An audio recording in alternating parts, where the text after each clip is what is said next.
Ser podcast. En la mesa del análisis esta noche, Fernando Garea, ¿cómo estás? ¿Qué tal? Buenas noches. Valentina Martínez Ferro, buenas noches. Muy buenas noches. Y Jesús Maraña, buenas noches, Jesús. Hola, buenas noches. Vamos a hablar hoy de amnistía, vamos a hablar de Víctor Orbán, del CGPJ, de todo lo que nos rodea, pero no hay nada más importante que la realidad a la que empezamos a enfrentarnos de sequía extrema. 1 de febrero, y a partir de mañana, para poder garantizar a medio plazo el abastecimiento doméstico de agua, el 80% de la población de Cataluña, incluida toda Barcelona, va a afrontar restricciones en el uso de agua. Es la peor sequía registrada. Mónica Peinado. A partir de mañana, el consumo máximo de agua en los 200 municipios del sistema Ter-Llobregat se va a situar en 200 litros por persona y día, y en esta cantidad se incluyen todos los usos: el agrícola, el ganadero, el industrial, el recreativo y el de los hogares.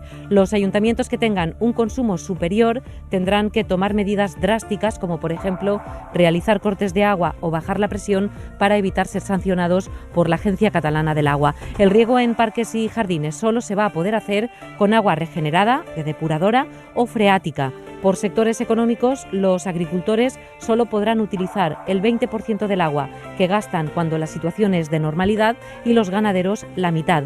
No se van a poder llenar piscinas familiares ni comunitarias, ni las de los hoteles o campings. Solo se podrán llenar si es con agua salada.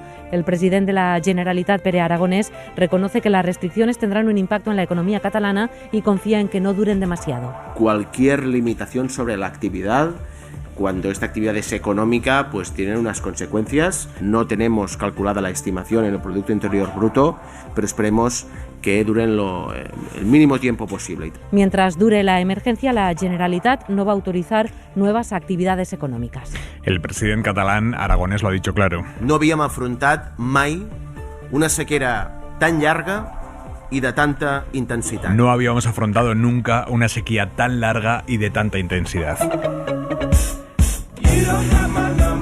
¿Qué sensación te genera esto, Javois? Buenas noches. ¿Qué tal, Aymar? ¿Cómo estás? Buenas noches.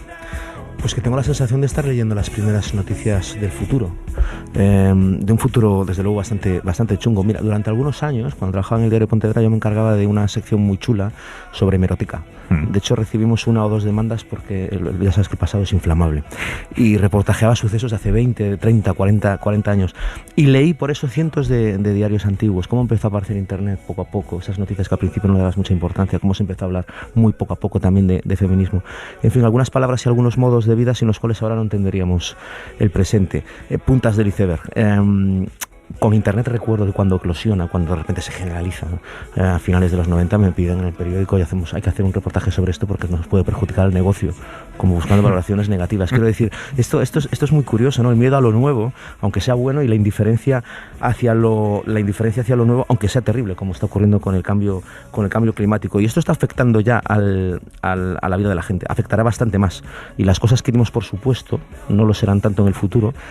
Y quizá empecemos a valorar el agua, por ejemplo, como está ocurriendo ahora cuando abramos el grifo y no salga, o tengamos que restringir su uso, y quizás ahí empiece un poco el punto de partida de la concienciación sobre esto que está pasando. Hasta mañana, Javois. Adiós, un pico.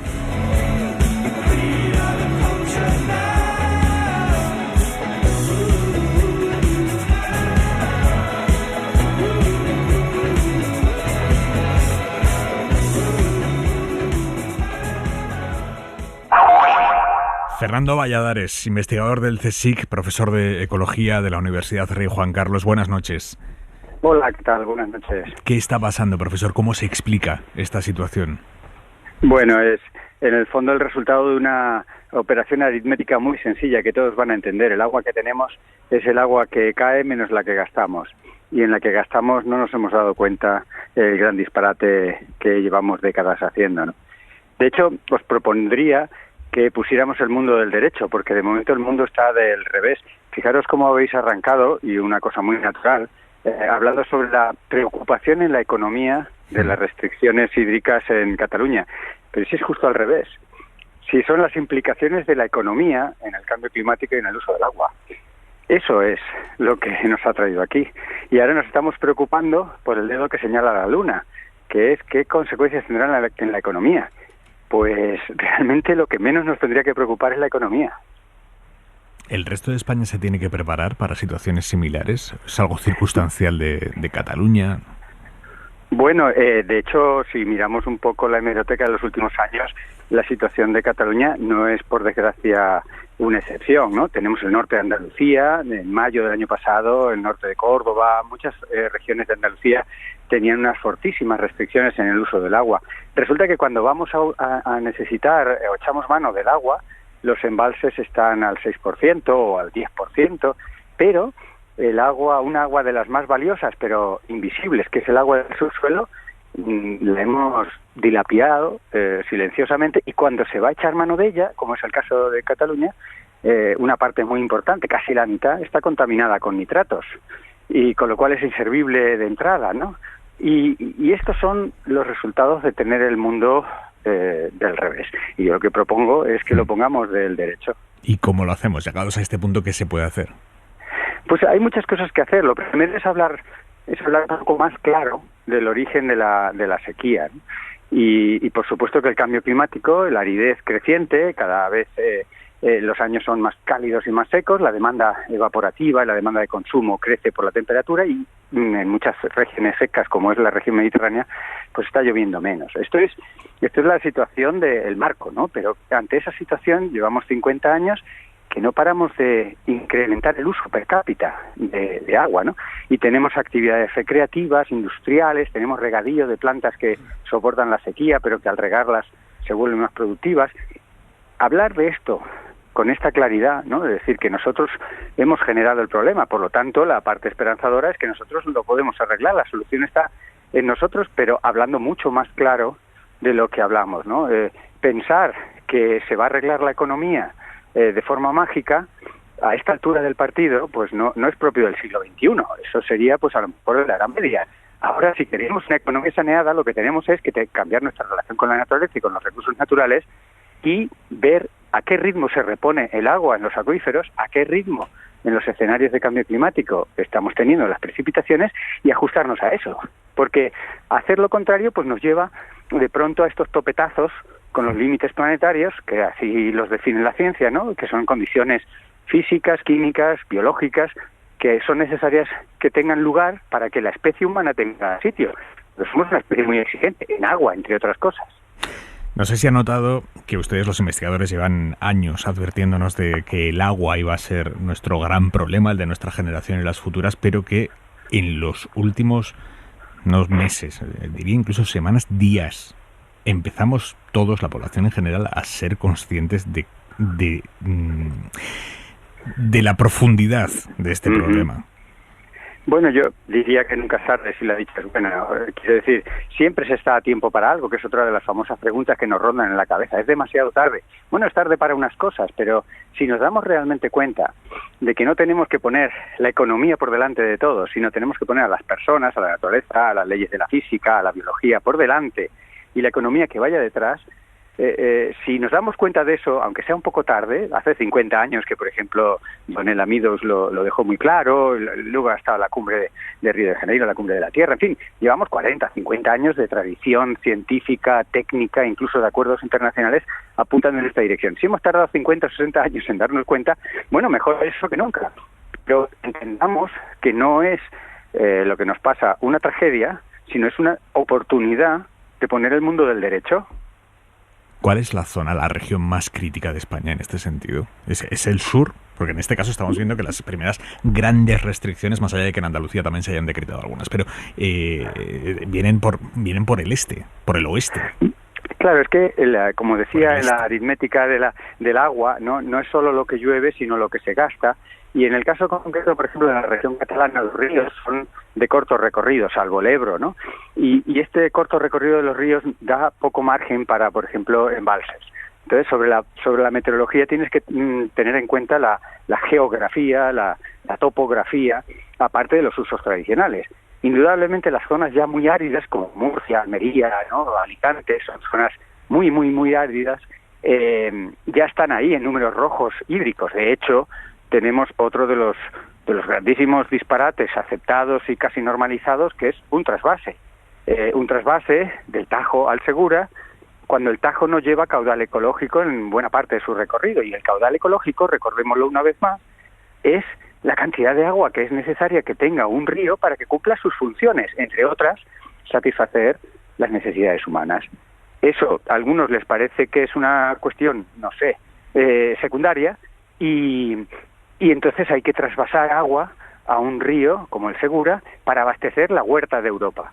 Cuando damos una clase a los niños más pequeños y les contamos que la huerta de Europa se sitúa en un desierto, los niños se te quedan mirando como si les estuvieras hablando, no sé, de un imposible. ¿Cómo es posible? Y digo, pues con esta gran locura, que en su día fue una obra de ingeniería admirable, pero que hoy en día es un auténtico tiro en el pie, que es quitarle agua a un río que no tiene para dársela a otra que todavía tiene menos.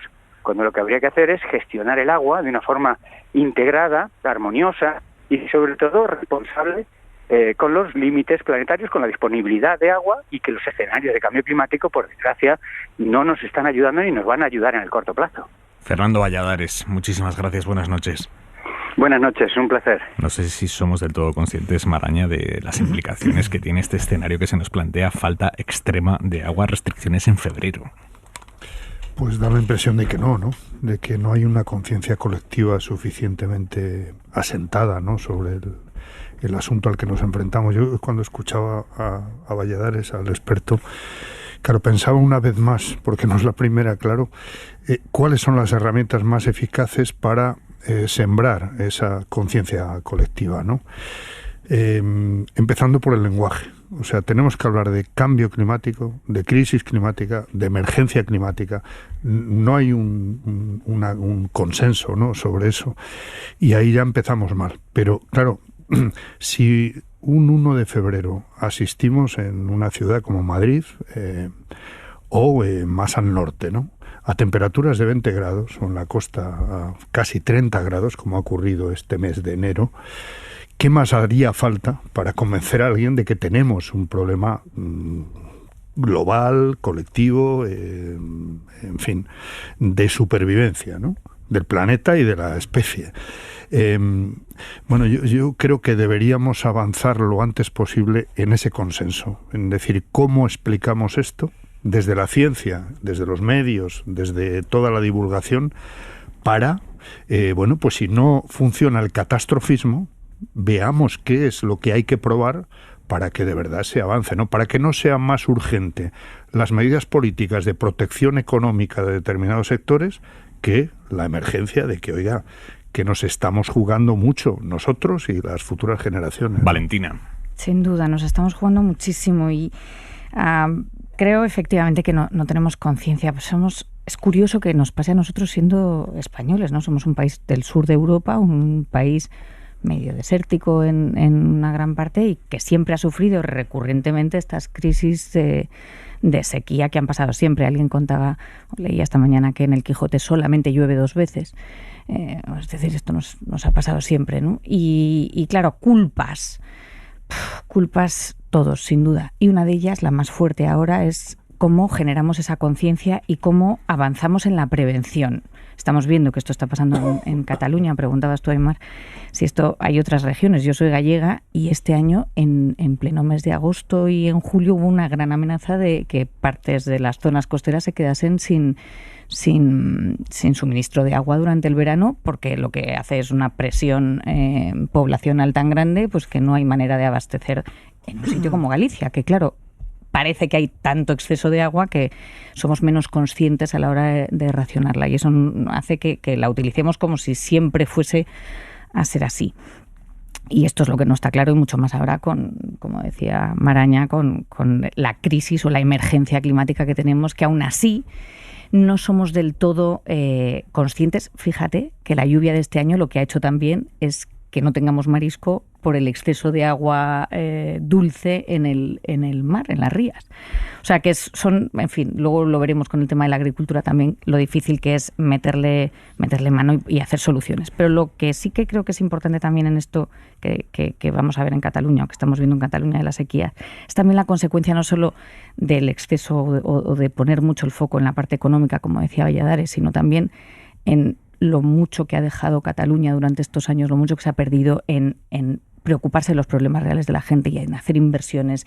No ha habido una desaladora, no ha habido inversión para nada en uno de los temas gravísimos que se están viendo en los últimos meses, y eso probablemente es no tanto parte de culpa de la economía como sí de ese exceso de politización que hemos vivido. Garea.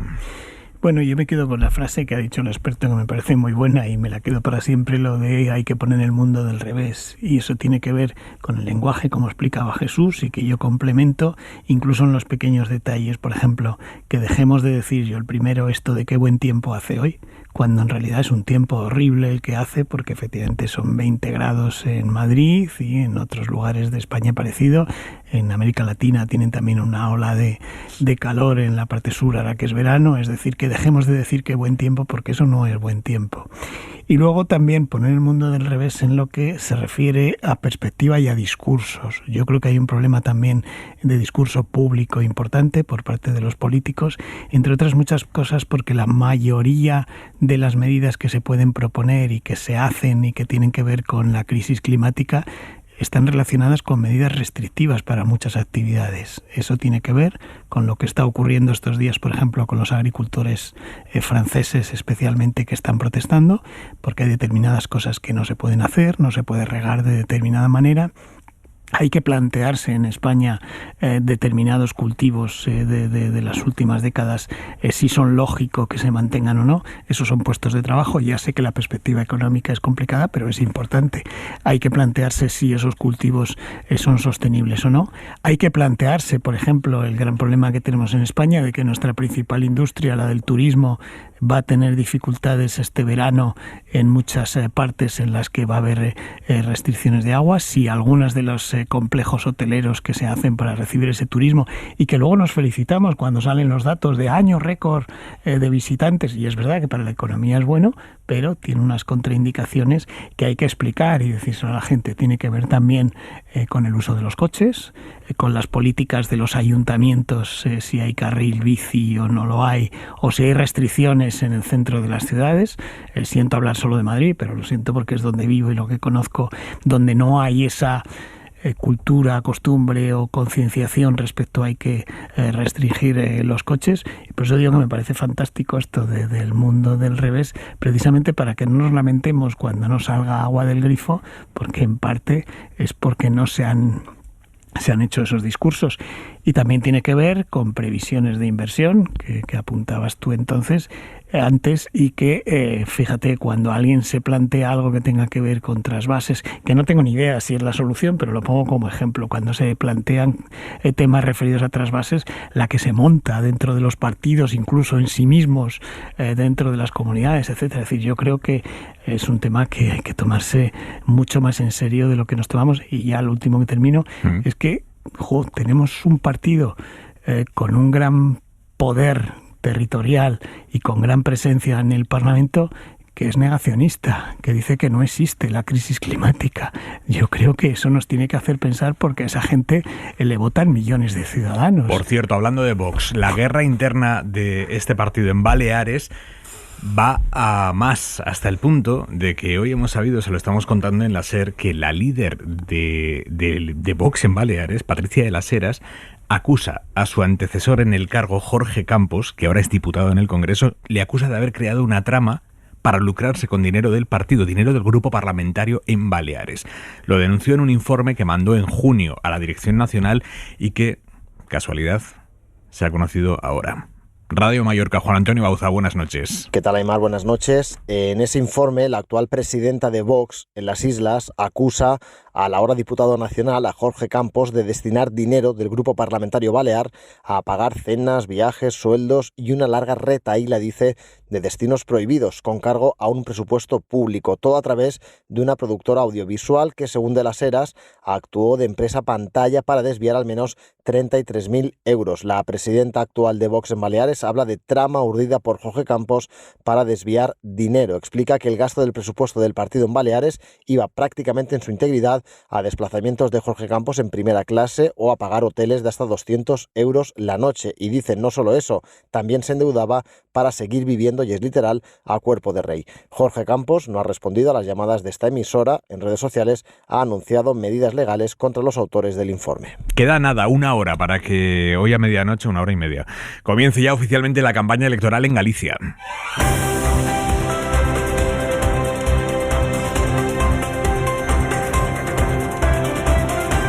Están pegando carteles todos ahora mismo. Ricardo Rodríguez, director de contenidos de la SER en Galicia, buenas noches. Buenas noches, Aimar. Comienza la carrera al 18F, la campaña más abierta y más decisiva de los últimos 15 años en Galicia, con un Partido Popular a la baja y con el estreno de Alfonso Rueda como candidato. Los conservadores no las tienen todas consigo. Han diseñado una campaña 3 con una triple caravana con Rueda, Feijóo y Rajoy.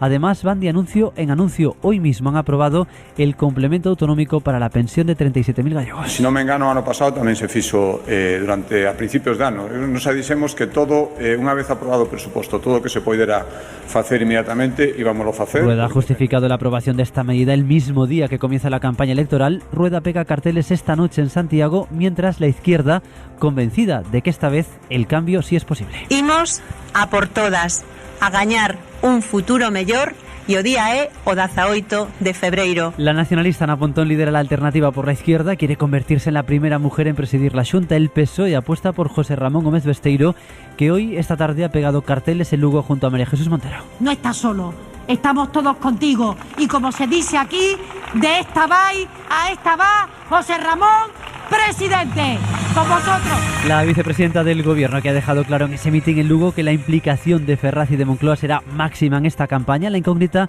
será saber lo que ocurra con Sumar. Aquí en la SER, el ministro Urtasun, de visita hoy en Galicia, ha dicho esta tarde que serán decisivos. Mire, Sumar en estos momentos es la fuerza política que garantiza el cambio político en Galicia. Todo el mundo sabe que cuanto más escaños tenga Sumar, menos escaños tendrá el Partido Popular. Los sondeos, sin embargo, dicen que tiene muy difícil entrar en el Parlamento gallego. La participación es una de las claves en esta campaña electoral. Si supera el 60%, el cambio es posible. En el Partido Popular lo saben, por eso quieren una campaña de perfil bajo, de ahí que la fecha de las elecciones coincida con la celebración del Entroido, del Carnaval en Galicia esta noche, pegada de carteles. Mañana, Aimar, primer debate de la campaña aquí en la antena gallega de la SER.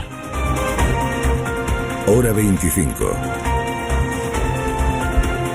Con Aimar Bretos. Feijóo se juega tanto en estas elecciones como están planteando muchos. ¿Realmente su liderazgo depende del resultado del 18 de febrero en Galicia? Garea. Bueno, Feijóo se juega mucho, pero no sé si tanto como que dependa su liderazgo de este resultado. Es el que más se juega, evidentemente, porque ha dejado un cargo, ha dejado alguien en su lugar y además pretende que hay una ola del Partido Popular en toda España. Si fracasara en el feudo tradicional, yo creo que es evidente que le haría mucho daño a su imagen pública y a su futuro.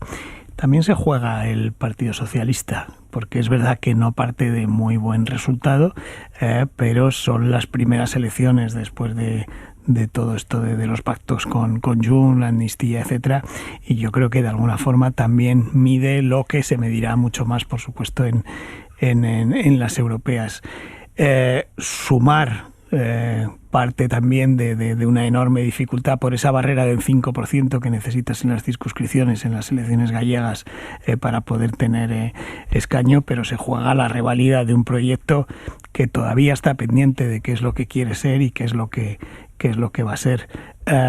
Y el BNG parece que sale con buena perspectiva de ser el segundo partido y, desde luego, si no hay mayoría absoluta, opciones de poder formar, como ya hubo en su momento, un bipartito en Galicia, con la diferencia de que ahora el partido mayor sería el BNG. Por tanto, todos se juegan. Yo creo que por eso hay una clave nacional que casi todos explotan, pero es verdad que por orden de preferencia Feijóo, a través de Rueda, es el que más se juega. Martínez Ferro.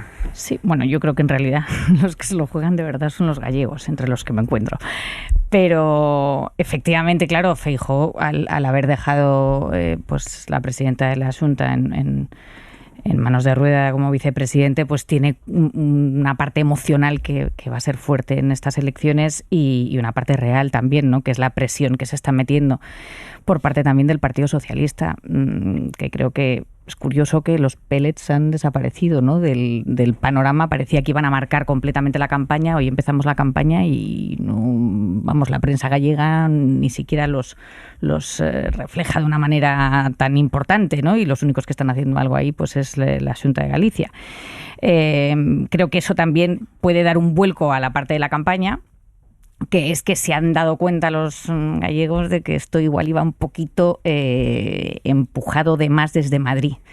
Y allí esta cosa de Madrid no deja de ser curioso, que el BNG ha empezado hoy diciendo: prometo un gobierno libre que no dependa de Madrid, ¿no? Cuando ellos han sido socios de investidura de Sánchez, el BNG sigue insistiendo y queriendo hacer ese escaño que tienen en las Cortes, pues importante también ganando ellos allí, pero son la primera fuerza después del Partido Popular en Galicia hoy, y los que podrían ganar. Es curioso que la vicepresidenta del Gobierno no, en fin, imagine la posibilidad de tener un presidente del Partido Socialista, que eso claramente no sale en ninguna encuesta. Es imposible, nunca hay nada hasta el 18, pero vamos, podemos más que jugárnoslo, ¿no?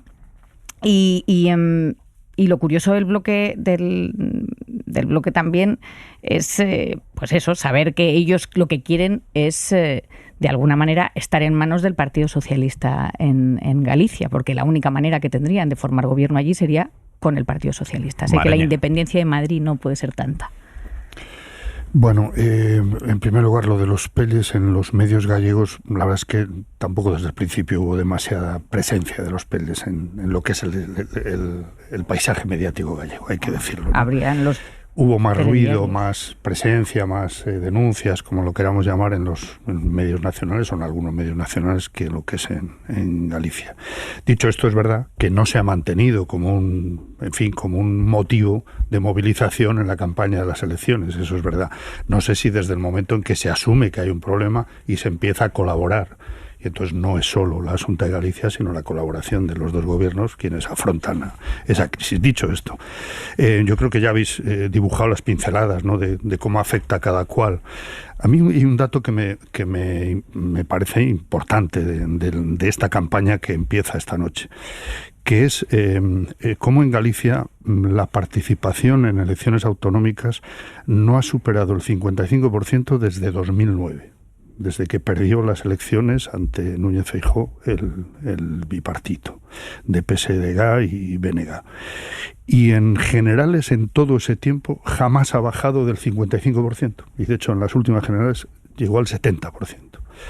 Es un dato clave, lo cual no quiere decir, como algunos analizan, ¿no?, que subiendo la participación está garantizado el cambio. Depende de quién acuda a votar, ¿no?, de qué sectores abstencionistas, que hay de todo, acudan y se movilicen.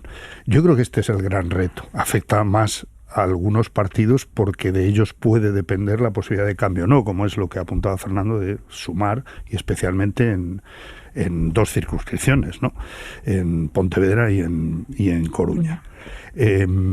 Este es el reto, y bueno, hasta qué punto va a conseguir lo que es el espacio de la izquierda y nacionalista del BNG movilizar lo suficiente para afrontar, ya veremos, si hay tanta movilización como suele haber en ese sentido, más de la derecha que de la izquierda, porque suele ser así, ¿no? Está más fidelizada la movilización en ese sentido.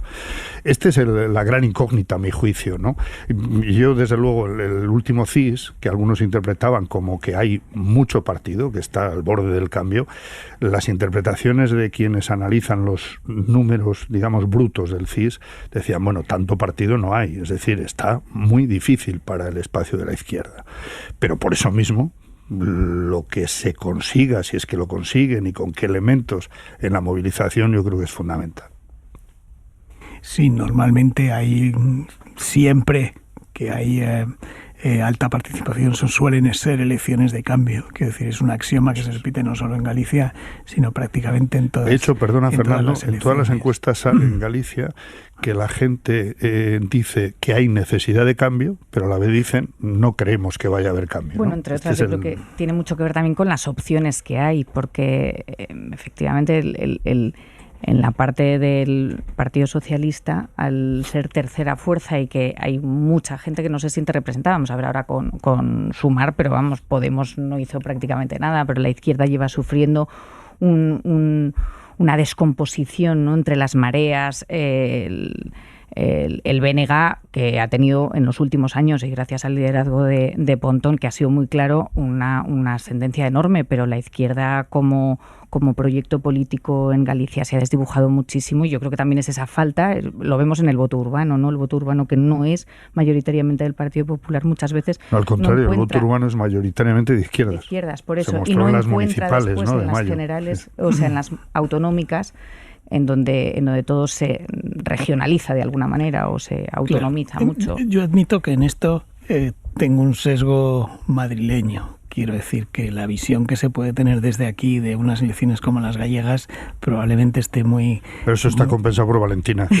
Claro, no, por eso empiezo por hacer esa aclaración, y creo que ya que hemos hablado antes de los pellets estos, creo que en parte está esa visión también en esa crisis o en ese conflicto, como lo queramos llamar cada uno.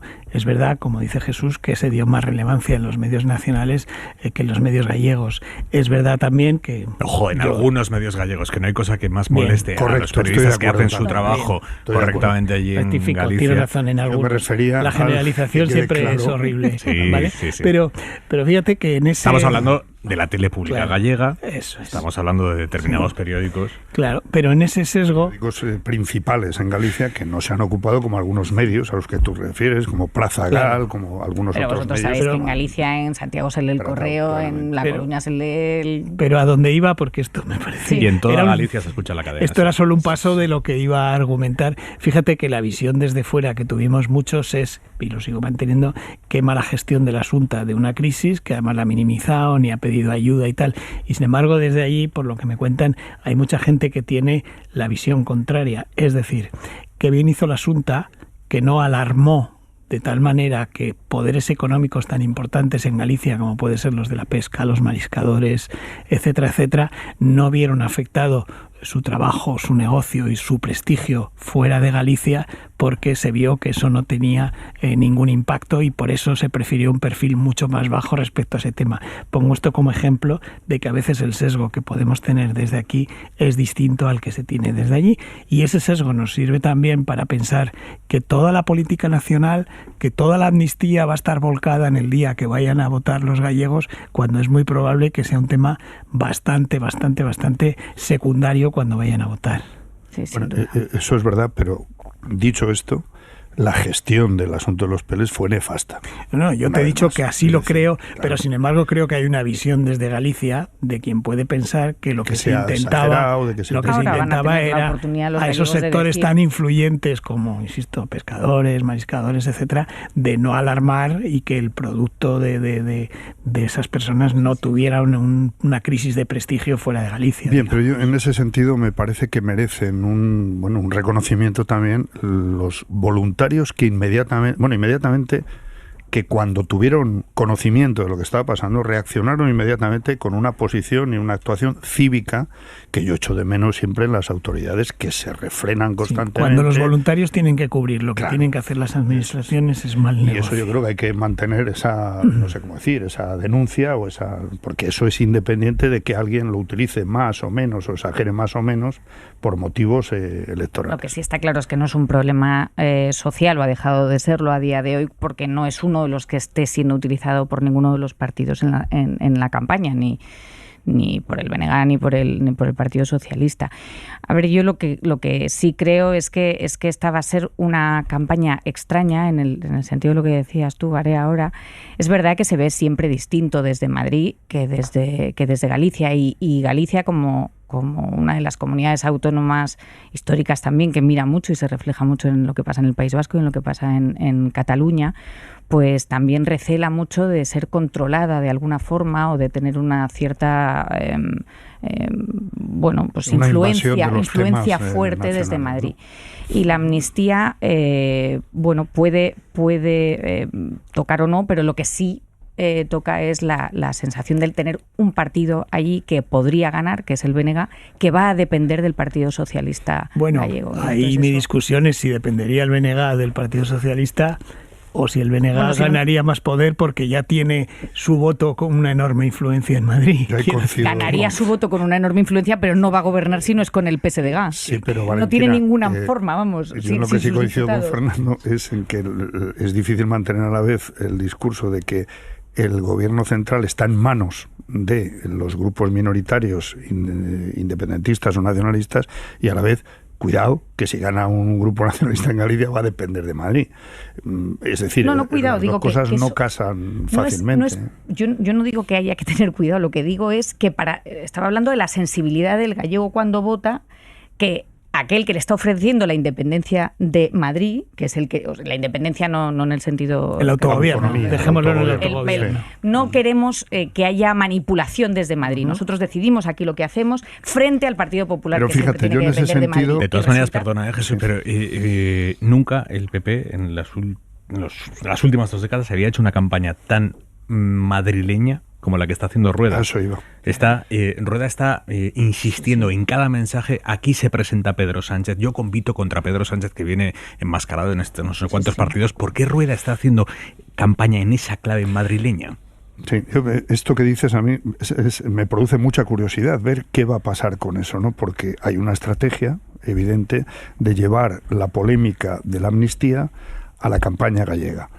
Y hay un esfuerzo por determinados partidos, es decir, a lo mejor interesa mucho más, vamos a ver, el tratar de los asuntos de Galicia, de los asuntos más cercanos, o de esto que hablábamos, del máximo autogobierno gallego. Yo tengo curiosidad por ver, porque eso sí es un baremo, un medidor de cómo está, de si tienes razón, por decirlo así, por simplificarlo.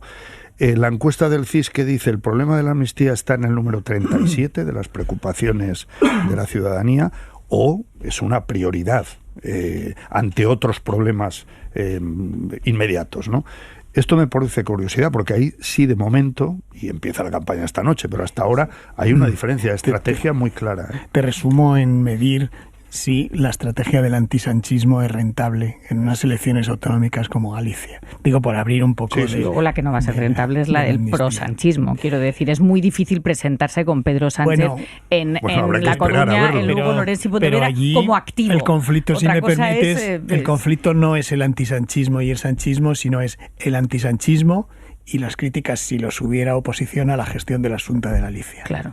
Esa es la oposición y esa es la lucha que hay en estas elecciones, que no es exactamente lo mismo. Hablaremos de la amnistía a partir de las 11 de la noche, las 10 en Canarias, del mensaje que ha enviado hoy desde Bruselas el presidente del gobierno diciendo esta amnistía va a proteger a todos porque no hay nadie que sea terrorista. Allí lo escucharemos a partir de las 11 de la noche, pero antes vamos a irnos al campo, a los agricultores de distintos países de Europa que han tomado hoy el centro de Bruselas coincidiendo con el Consejo Europeo.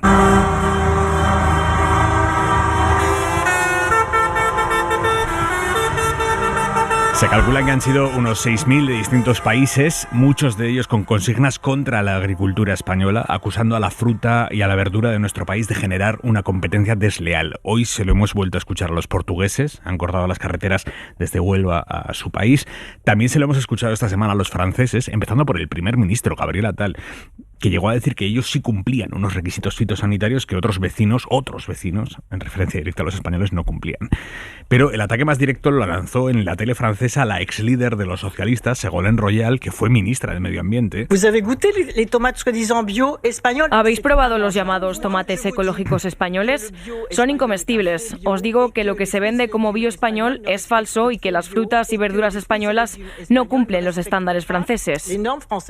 Hoy le ha contestado el presidente Pedro Sánchez. La señora Royal no ha tenido la fortuna de probar el tomate español. Yo le invito a que venga a España, a que pruebe cualquiera de las variedades de tomate español y verá que el tomate español es imbatible. Es imbatible, esta expresión le encanta a Pedro Sánchez. Cuando habla de la comida española le encanta decir que es imbatible. No sé si se acuerdan cuando Alberto Garzón propuso reducir el consumo de carne y él salió en una rueda de prensa y dijo: a mí si me ponen un chuletón delante Eso es imbatible. Bueno, pues hoy ha dicho eso mismo de los tomates españoles, que son imbatibles, y ha contestado a las insinuaciones del primer ministro francés sobre las diferencias entre países a la hora de cumplir con las reglas fitosanitarias. Sí que quiero también trasladar que no hay una ventaja competitiva de los productos españoles respecto a ningún otro en el mercado interior, que se aplican las mismas reglas en Francia, en España, en Portugal, en Italia, en Holanda y en el resto de Estados miembros. Y lo que sí quiero poner en valor es la calidad y la competitividad, basada en la innovación y también en el esfuerzo del sector del campo en nuestro país. Que es imbatible. Bueno, claro, el sector del campo en nuestro país se enfrenta ahora a un dilema. ¿Cómo sumarse al cabreo que recorre Europa por problemas que sí son comunes entre los agricultores de todo el continente, pero sin compartir ola de protesta con quienes en el fondo están pagando sus problemas de competitividad cargando contra la agricultura española? Es un dilemón. Mañana el ministro de Agricultura, Luis Planas, va a recibir a las 3 principales organizaciones agrarias de nuestro país, que son Asaja, COAG y UPA, que han anunciado movilizaciones, pero todavía muy inconcretas. ¿Qué piden exactamente? ¿Qué le van a pedir mañana a Planas? Carlos Sevilla. Buenas noches, Aimar. Las organizaciones agrarias pedirán mañana al ministro medidas urgentes para paliar el impacto de la sequía y de la subida de los costes de producción en el campo, y también que se garantice el cumplimiento de la ley de la cadena alimentaria, que prohíbe la venta a pérdidas. Pero las reivindicaciones más importantes que pondrán sobre la mesa de Luis Planas son las que han llevado esta mañana a Bruselas. Andrés Góngora es el responsable de frutas y hortalizas de COAG. Un cambio de la política agraria comunitaria, un cambio en cuanto a las relaciones comerciales de esta Unión Europea, que no tiene en cuenta a los agricultores y los ganaderos y que nos entrega a las grandes cadenas de supermercados, que son los únicos que hacen el agosto con esas importaciones desleales de terceros países. Dicen los agricultores que estas importaciones empujan a la baja el precio de sus productos y que las producciones extracomunitarias no cumplen las normativas internas de la Unión Europea. Esta noche buscamos respuestas sobre el malestar agrario. Carlos Cano. ¿De qué se quejan los agricultores? La respuesta corta es que se quejan del dinero, porque venden barato y sin embargo el gasoil o el pienso o los fertilizantes les salen cada vez más caros. También se suele hablar de competencia desleal. En España, por ejemplo, se da la circunstancia de que no pueden usar ciertos pesticidas peligrosos para la salud, que sin embargo sí producimos y vendemos en Marruecos, a quien luego le compramos la fruta y la verdura. Eso es lo que ha denunciado Justicia Alimentaria en un estudio, pero el problema real, según su director, Javier Guzmán, va mucho más allá. Lo que nos ocurre es que nos encontramos en el fin de un sistema agroalimentario basado en la globalización, en el libre comercio y fundamentalmente basado en el paquete de tóxicos, de fertilización química y de hidrocarburos baratos. Esto llega a su fin porque además este sistema ha generado unos impactos inasumibles por parte de la sociedad en términos de derechos humanos, en términos de medio ambiente, de cambio climático, de derechos laborales. El sector primario lleva tiempo sometido a mucha presión. Se les critica la explotación laboral, la contaminación que agrava el cambio climático. Se les critica mucho y se les ofrecen pocas alternativas, tal y como señala la investigadora del CSIC y experta en sistemas alimentarios, Marta Rivera. ¿Los partidos políticos de izquierda le han dado la espalda al campo? O sea, no han sabido acercarse realmente, por mucho que tengan una sensibilidad ambiental, están atrapados en el modelo y es desde la política pública lo que hay que replantear el modelo, no decirle a los agricultores lo estás haciendo mal. Claro, mientras tenemos la derecha que lo que está haciendo es profundizar en ese modelo, porque claro, la derecha se siente cómoda con el modelo industrial, ¿no? Y decir, no, hay que, vosotros no tenéis la culpa, ¿no? Y hay que reclamar más ayudas para el gasoil, ¿no? Más ayuda para los fertilizantes. Pues claro, la gente sale a la calle. Yo también saldría a la calle. Es que no tienen otra salida. Esa dinámica ha acabado favoreciendo fenómenos como el llamado agrofascismo, algo que, según Javier Guzmán, llevamos tiempo combatiendo con parches que no mejoran la situación, solo postergan el estallido. Pero el modelo es el mismo, es intensivista, es sin agricultura, es hipertecnológico y es para la exportación. ¿Y por qué no se ha hecho nada o al menos no lo suficiente? No se está haciendo porque no interesa a nivel político. O sea, la realidad ahora mismo hay el sistema alimentario, es un sistema en el que hay una concentración de poder en muy pocos actores. Entre ellos pues podemos hablar de los supermercados, podemos hablar de las grandes corporaciones que son suministradoras de inputs, ¿no? Como pueden ser de fertilizantes, de semillas o de maquinaria agrícola. Desde el sindicato UPA, José Manuel Delgado reivindica el papel del sector primario en la lucha contra el cambio climático, pero no con el modelo de macrogranjas que en su momento ya criticó el exministro Alberto Garzón. El problema es que la ganadería industrial con graves repercusiones, no solo desde el punto de vista ambiental, sino también desde la óptica social y en la gestión del territorio, sigue teniendo apoyos y una prioridad pues en su actividad por parte de las distintas administraciones. Y además hay que tener en cuenta el efecto sumidero de carbono que suponen los ecosistemas agrosilvopastorales como los pastos, las praderas de montaña o las dehesas. La solución de verdad, según los expertos consultados, pasa por un cambio de modelo. Sabemos que con una transición agroecológica los datos nos muestran que el sector agrario, en lugar de ser un elemento de pérdida de empleo y de degradación de los ecosistemas, tiene la capacidad de generar un empleo digno y de además regenerar esos ecosistemas, ¿no? Regenerar la tierra con suelos fértiles, reducir las emisiones. En una transición alimentaria que ponga en el centro no la exportación de alimentos, sino el derecho a la alimentación, que además sea una producción pensada en los límites que tenemos ecológicos, por tanto no utilizar el territorio como hacemos ahora, que es para producir más y más y más y para exportar. Y claro, la gran pregunta es si esa transición es viable económicamente. Marta Rivera opina que sí. Tenemos un problema de enfermedades relacionadas con la mala alimentación, entre otras el sobrepeso y la obesidad, pero no solamente, y que está pagando toda la sociedad a través del sistema público de salud. Es decir, me sale poco lo que yo gasto a nivel yo de mi familia, pero a nivel social lo estamos pagando todos con los impuestos. Esa transición, por lo tanto, exigiría poner en marcha una reforma fiscal. Pero no solo eso, también tendríamos que empezar a comer de otra manera, más local, reduciendo el consumo de carne y aumentando el de legumbres. En su opinión, no hay otra salida. ¿Qué lectura haces de lo que está sucediendo en el campo europeo y ahora también con derivada en el español, Garea? Pues qué difícil de tema. Es casi más fácil la amnistía, fíjate. Quiero decir, porque fíjate que lo que estamos oyendo respecto a propuestas es hay que cambiar el modelo, hay que cambiar el sistema, hay que hacer toda una transformación, pero claro, todo eso, que no lo pongo en duda, necesita un proceso y un tiempo en el que hay gente que tiene que levantar sus cultivos, que tiene que cambiar la forma de actuar y además algunos problemas más que hay que meter. Es decir, está muy bien lo que hemos hecho en Europa, que es conseguir unas condiciones sanitarias muchísimo mejor que en otros lugares, es un avance, pero claro, ese proteccionismo a su vez lo que nos lleva es a que zonas enteras del mundo que le cerramos las puertas a sus productos, les condenamos también a esa falta de desarrollo. Por ejemplo, una de las consecuencias de lo que está ocurriendo estos días en Europa es que se acabó el Tratado de Mercosur, que es fundamental para algunos países que luego nos lamentamos de Argentina, qué mal está Argentina, qué mal lo pasa Argentina, y resulta que les damos el portazo y les cerramos el tratado este. O nosotros, que tenemos mucho más cerca, le damos el portazo porque no tiene esas condiciones y porque somos muy proteccionistas y queremos proteger a nuestros agricultores, damos el portazo a Marruecos, por ejemplo.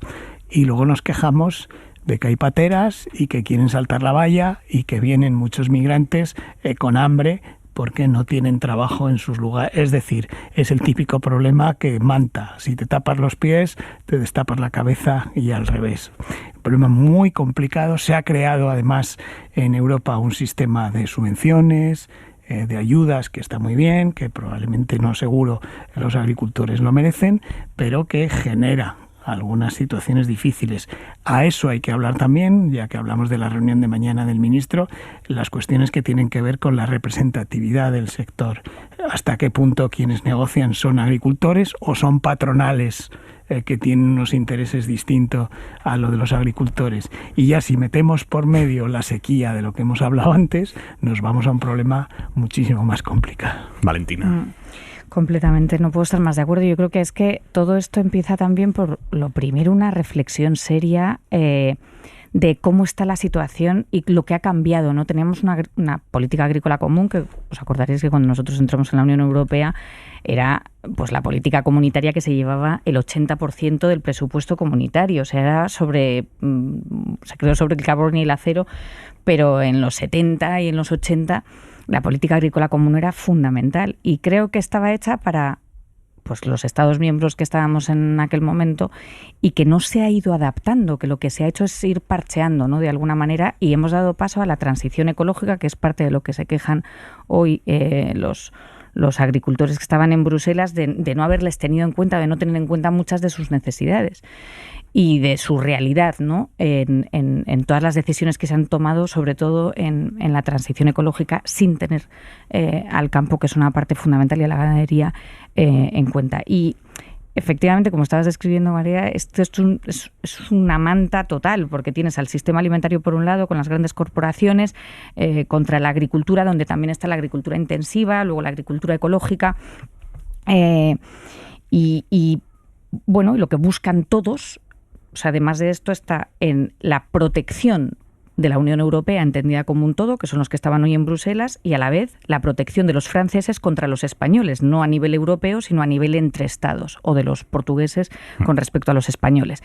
Entonces, se está jugando en varias pistas que son difíciles de conciliar entre sí.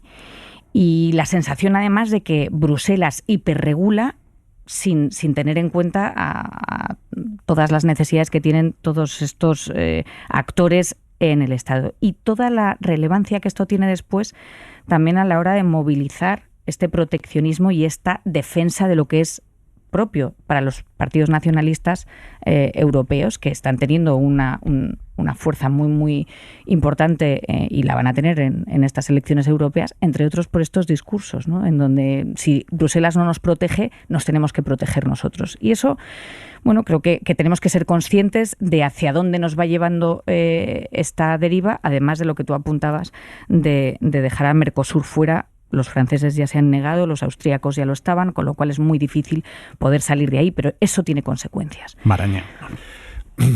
Claro, lo que está pasando en las protestas agrícolas es un poco una fotografía de las contradicciones entre la globalización, la economía global, y su cara más amarga, digamos, y la realidad de sectores que están necesitados de una transformación profunda, y en una economía global, con todos los rasgos que ya hemos ido viviendo, ¿no?, de lo que significa eso, pues está en contradicción con la realidad inmediata de cada sector, ¿no?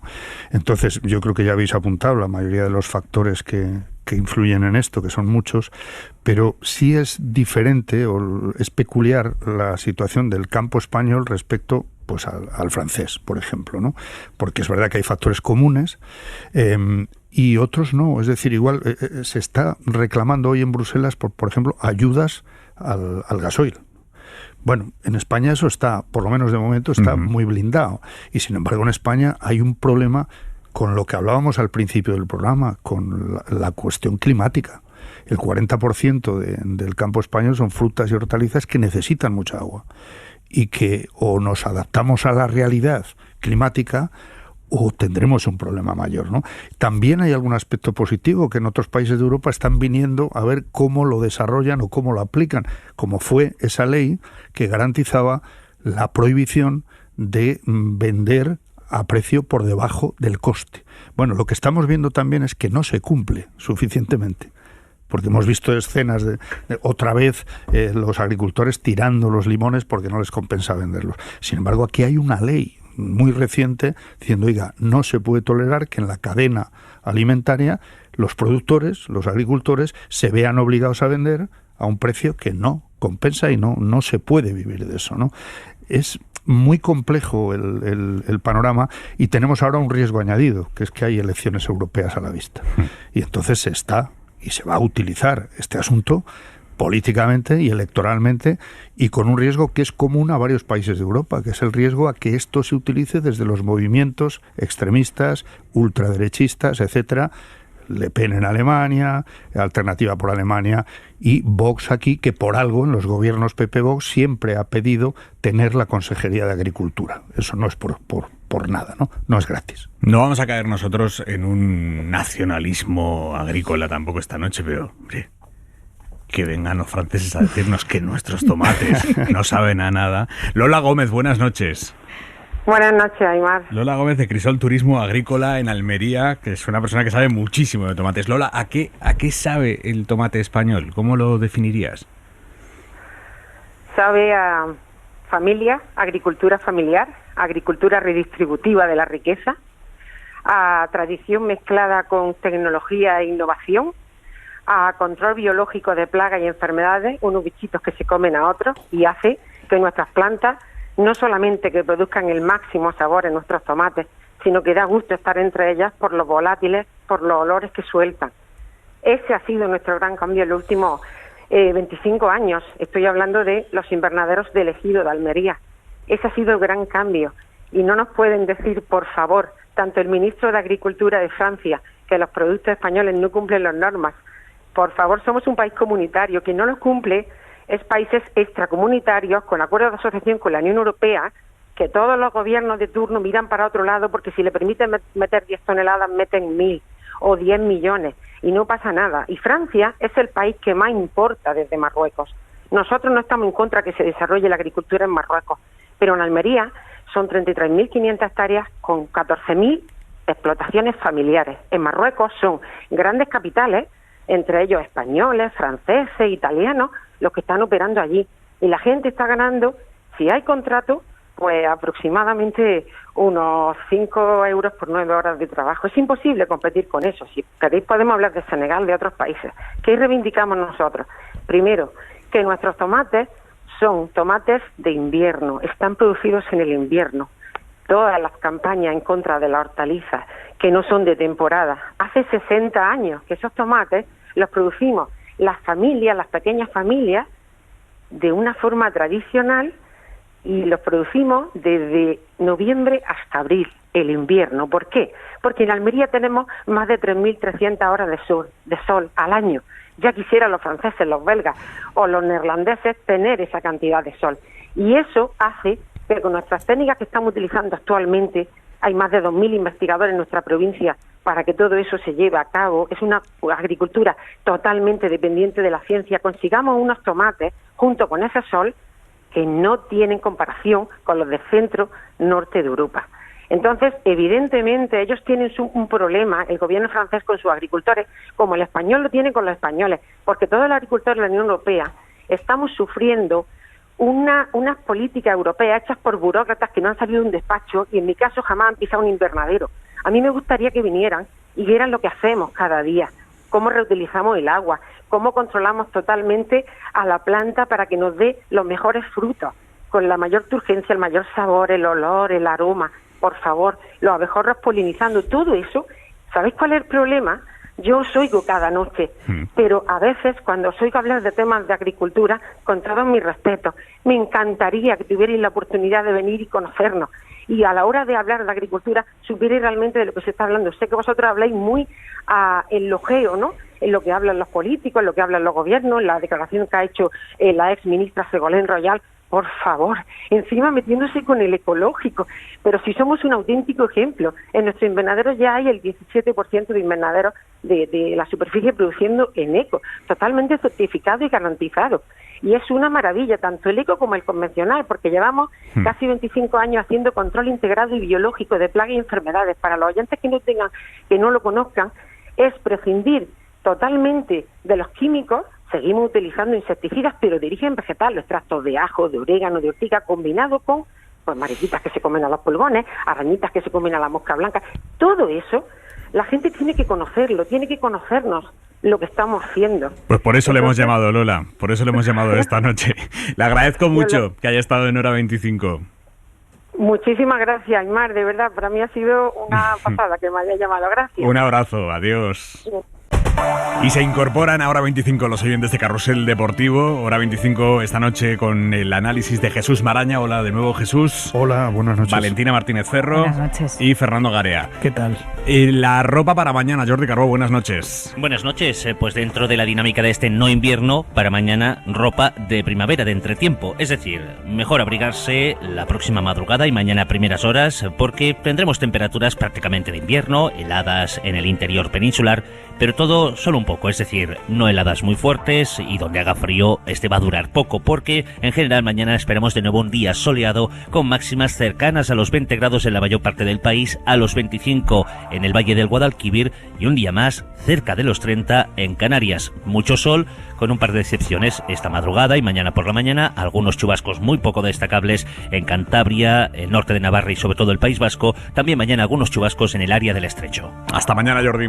Adiós. Y a última hora de hoy, la Audiencia de Valencia ha condenado a prisión permanente al hombre que asesinó brutalmente a su hijo de 11 años en Sueca hace un año. Lo hizo para vengarse de su exmujer, la madre del crío, de la que se acababa de divorciar. Llegó a matar a su hijo para dañar a su exmujer. Y así sabía que le iba a causar el mayor daño posible, que es lo que causó. El jurado ya lo declaró culpable hace unas semanas y ahora el tribunal le condena en un caso palmario y terrible de violencia vicaria. Isabel Villar. Habla la Audiencia de Valencia de un asesinato hiperagravado por el ensañamiento con el que este hombre mató a su hijo, que tenía los 11 años recién cumplidos. Le dio 27 puñaladas en el cuello, en la cara, en el torso, aunque el niño tenía 68 heridas en total, el resto intentando defenderse. El jurado describió una muerte innecesariamente dolorosa, con la que este hombre solo buscaba causar a su exmujer el mayor dolor de todos los imaginables. Esto lo reconoció él mismo. En su declaración admitió que si no se hubieran separado, si ella hubiera frenado el divorcio, no habría acabado matando a su hijo. Y confesó también haberle dicho a su cuñado, cuando ella le pidió separarse, que se prepare tu hermana, ahora voy a ser malo, voy a ser mala persona. Y lo fue hasta el punto de que mientras acuchillaba a su hijo, dejó que el niño le cogiera el móvil a su madre, que estaba yendo a recogerlo, y le pidiera auxilio.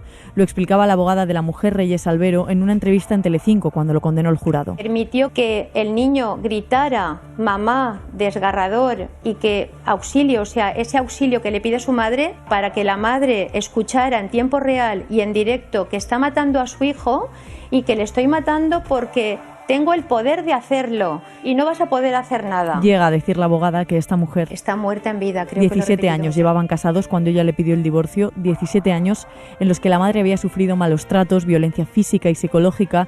Dice la sentencia de la Audiencia de Valencia que este hombre despreciaba a su esposa por el hecho de ser mujer y que matar al hijo de los dos fue el colofón de su deseo de dominación machista contra ella. Hora 25. Aimar Bretos. El presidente Pedro Sánchez ha hecho hoy una defensa cerrada de la ley de amnistía que Junts intenta cambiar. Ha llegado a decir Sánchez desde Bruselas que con la redacción actual la ley amnistiará a todos los independentistas porque no son terroristas. Palabras de Sánchez, no son terroristas.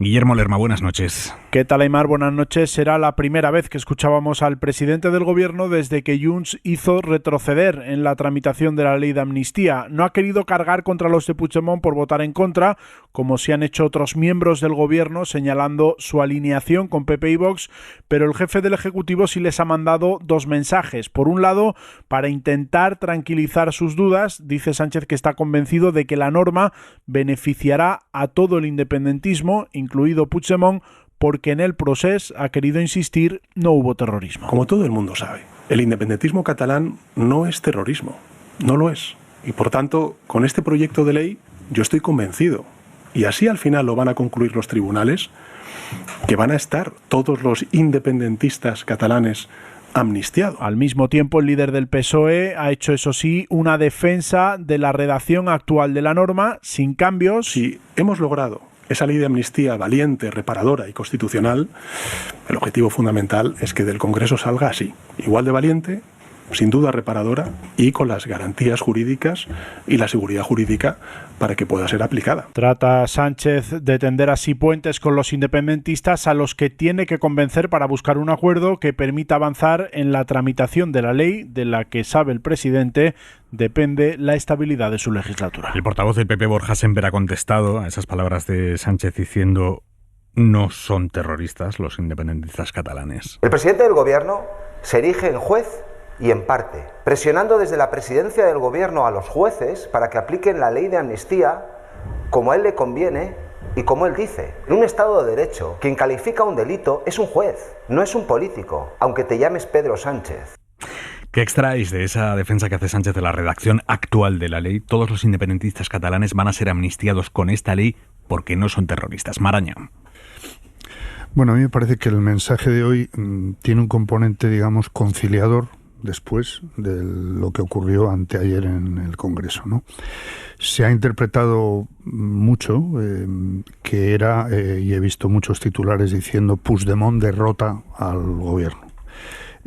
hay otro punto de vista, y es que, primero, es resaltable que no fue solo el Gobierno quien se pronunció en contra de las enmiendas que planteaba Junts, sino que en la votación final fueron todos los socios de investidura salvo Junts. Es decir, quien se quedó, digamos, en soledad fue Junts.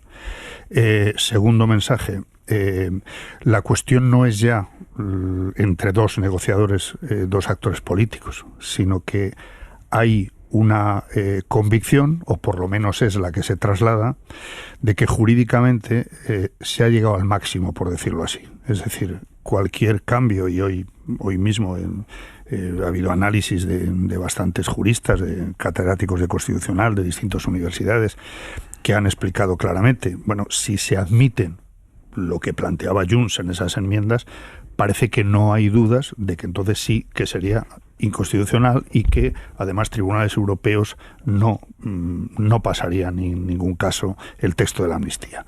Ese doble mensaje, bueno, me parece que sitúa el escenario en estos próximos 15 días o 3 semanas en un escenario de dificultad, pero a mi juicio de más dificultad de movimiento para Junts que para el Gobierno, que en cierto modo, y escuchado ese mensaje y lo que ocurrió anteayer, lo que debe hacer es esperar y decir, oiga, están todas las cartas jugadas sobre la mesa y todos estamos de acuerdo, salvo Junts, en que ir más allá sería un riesgo inasumible.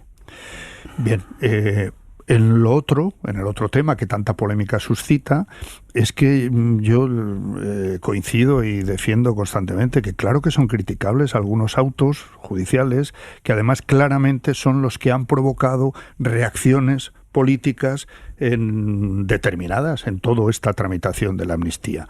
Y sí son criticables porque hay cosas que me parece que son sorprendentes y no explicadas. Es decir, hay cosas que se han ido añadiendo en los autos de García Castellón y del juez Aguirre que, bueno, pues que traspasan bastante y casualmente en mitad de la tramitación de la ley de amnistía lo que hasta ahora eran determinados sumarios relacionados con el proceso. Valentina. Bueno, yo creo que lo primero me sorprendió, y vi en directo la comparecencia del presidente Sánchez en Bruselas, y me parece duro y muy sintomático que tuviese 2 preguntas en una rueda de prensa sin haberse cumplido los 100 primeros días de gobierno que fuesen para él directamente sobre ¿cree usted que el gobierno está en riesgo? ¿No? Esto preguntado desde Bruselas a la salida de un Consejo Europeo, pues me parece que es también muy sintomático de dónde estamos en la investidura. O sea, llevamos un mes de enero que no es hábil en el Congreso y ya le estamos preguntando si la legislatura se puede acabar y podemos convocar elecciones, que lo han contestado ya diciendo que tendríamos que permitir que pasase un año, ¿no? El primer año. Y lo segundo... Hasta mayo, sí. Hasta mayo.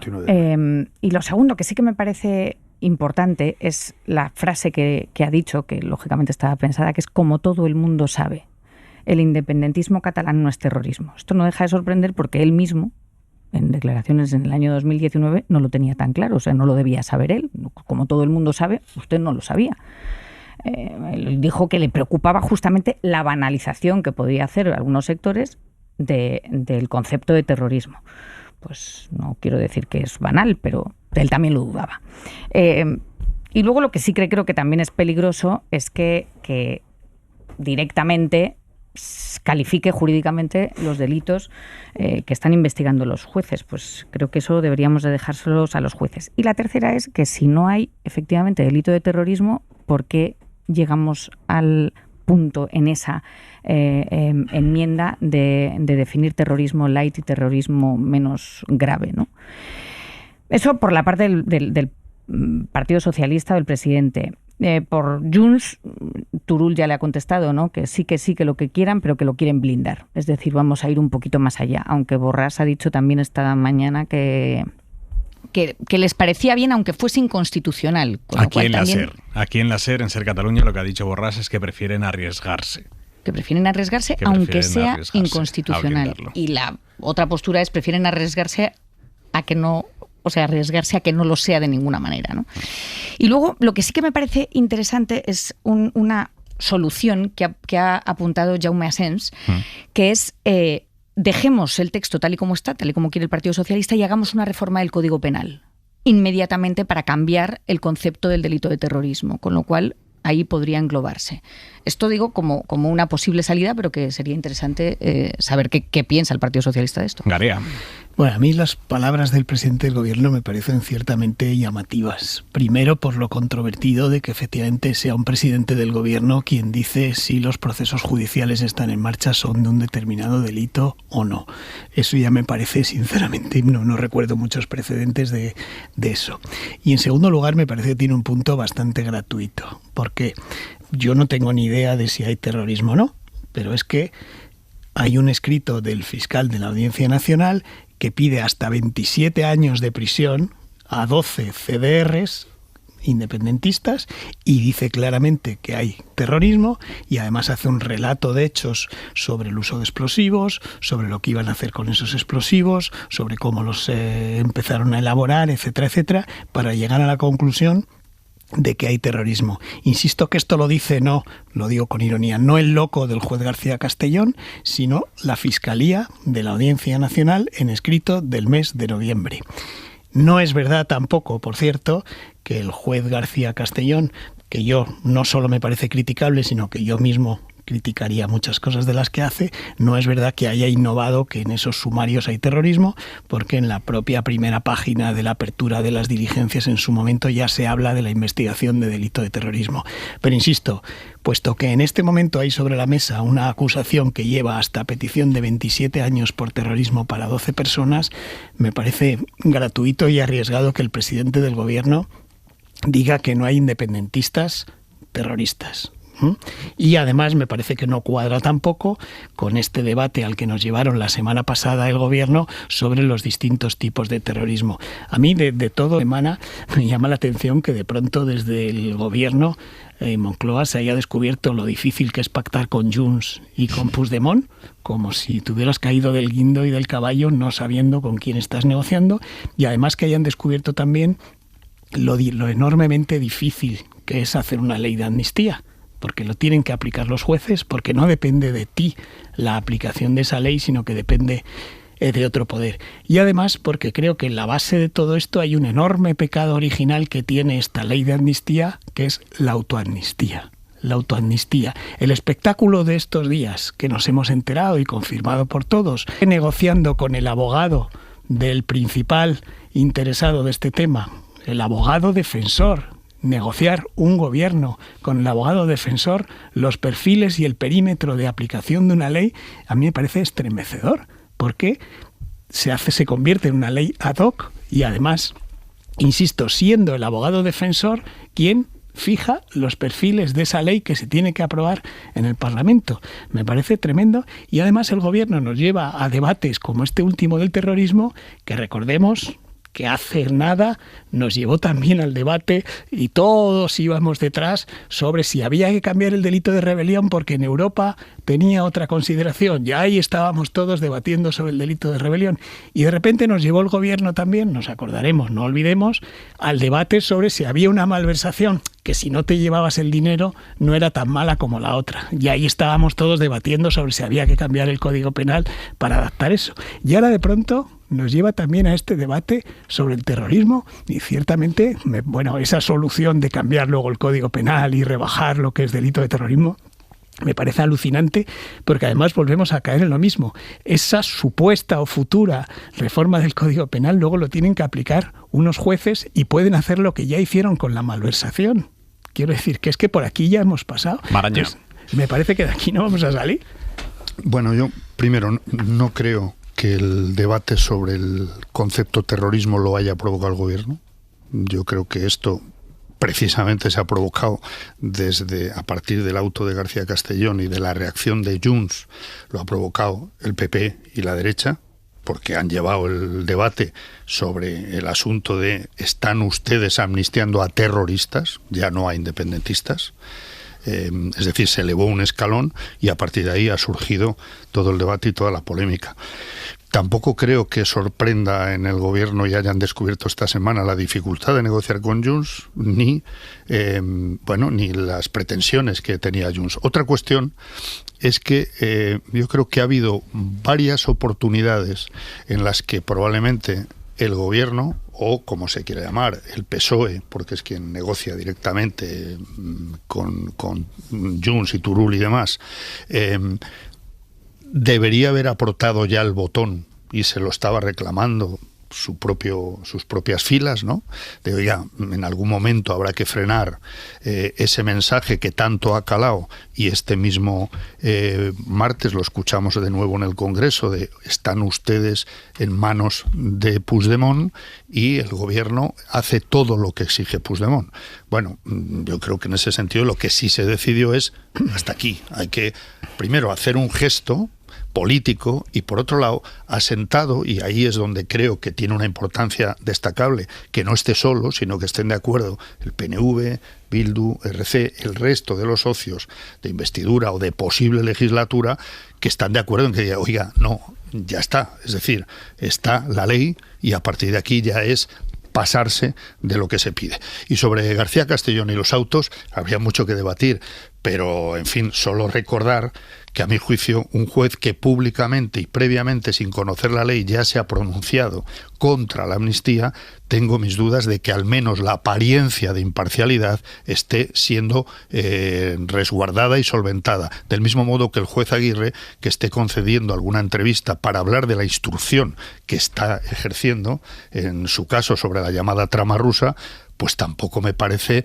normal, ni de recibo, ni se puede esperar que nadie diga nada cuando se trata de lo que hacen los jueces.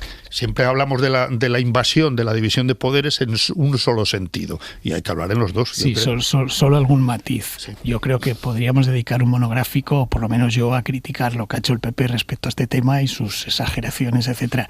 Pero yo creo que culparle al PP de que se haya abierto el debate sobre el terrorismo en este caso, a mí me parece excesivo, y te voy a decir por qué. Porque ya desde el mes de noviembre, cuando se empezó a cerrar el pacto sobre la amnistía, ya hubo titulares porque se felicitaba el gobierno Esquerra y Junts que habían conseguido meter en el acuerdo de la amnistía a los CDR.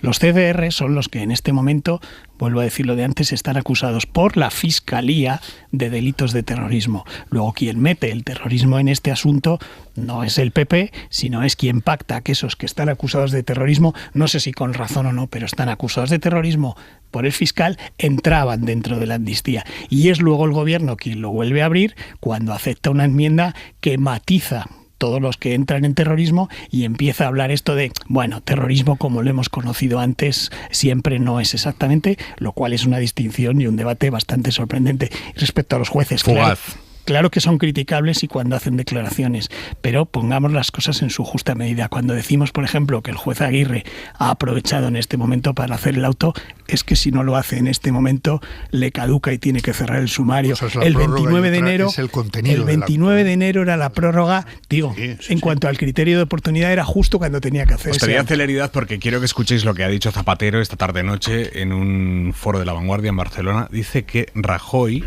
le pidió, cuando Rajoy era presidente, le pidió a Zapatero que mediara con Venezuela para saber si Maduro iba a reconocer la independencia de Cataluña en caso de que la terminaran declarando. Cuando era presidente y gobernó el PP, yo procuré nunca, pues no criticar al gobierno de Rajoy, menos fuera. Recuerdo hasta que en algún momento, pues si me pedían algo, ayudé. Por ejemplo, en el proceso, cuando se iba a declarar o ya se había declarado la independencia o estaba a punto, pues yo me pidieron una gestión para que hablara con Venezuela, con Maduro, para que si Maduro iba a reconocer o no, ¿no? O sea, incluso ¿Quién se lo pidió esto? ¿Quién le pidió esto? Pues el presidente, claro. Rajoy. Sí. Y entonces, bueno, pues muy bien. Procuré hacer esa actitud. Hora 25. En Mediamar. Hora 25. Aimar Bretos. Y una noticia más que les hemos contado hoy en la serie, que está teniendo mucho recorrido en los debates, en casas, en trabajos. El Ministerio de Sanidad plantea subir el precio del tabaco para disuadir a los fumadores. Mónica García pretende incluir este aumento de los precios en su plan antitabaco. Mariola Lourido, buenas noches. Buenas noches, Aimar. Aquí el precio de una cajetilla es de los más baratos de nuestro entorno europeo, 5 euros frente a los más de 13 de Irlanda o los 12 de Francia. En los estancos, cuando entran los turistas... Cuando vienen los franceses se vuelven locos con nuestros precios. Para ellos una caja de Marlboro son 12 euros.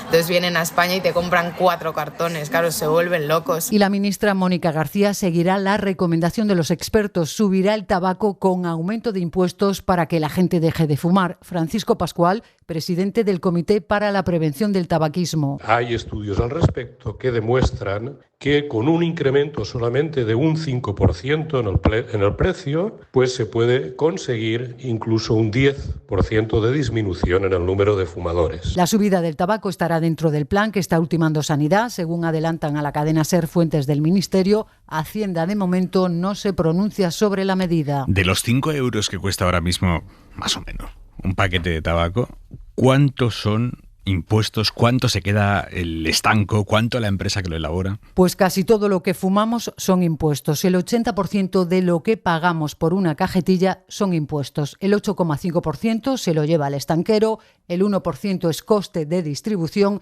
y el 10% para la industria. Incluye el coste de producción y el margen del fabricante. ¿Cuánto recauda el Estado por los impuestos del tabaco?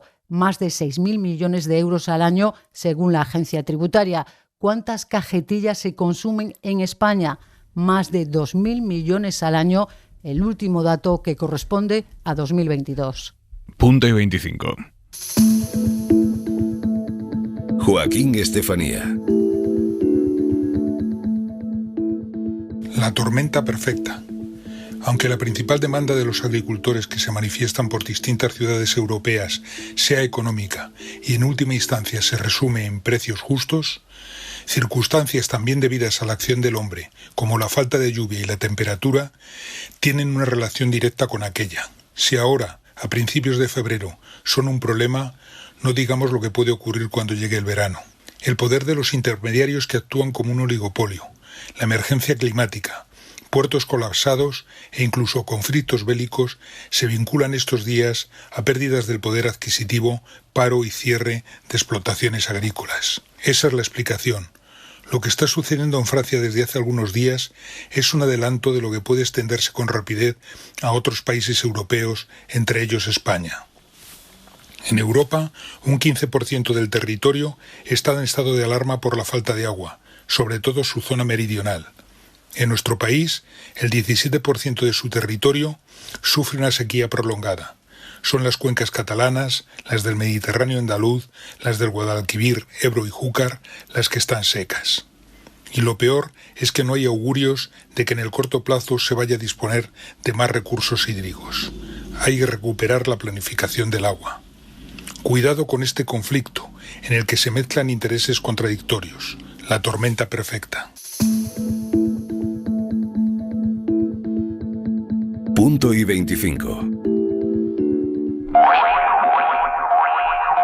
Nos vamos. Valentina Martínez Ferro, Fernando Garea, Jesús Maraña. Un abrazo, amigos. Adiós, buenas noches. Un abrazo. Descansen. Se quedan con Manu Carreño. Hasta mañana. Adiós. Hora 25. Con Aimar Bretos. Para no perderte ningún episodio, síguenos en la aplicación o la web de la SER, Podium Podcast o tu plataforma de audio favorita.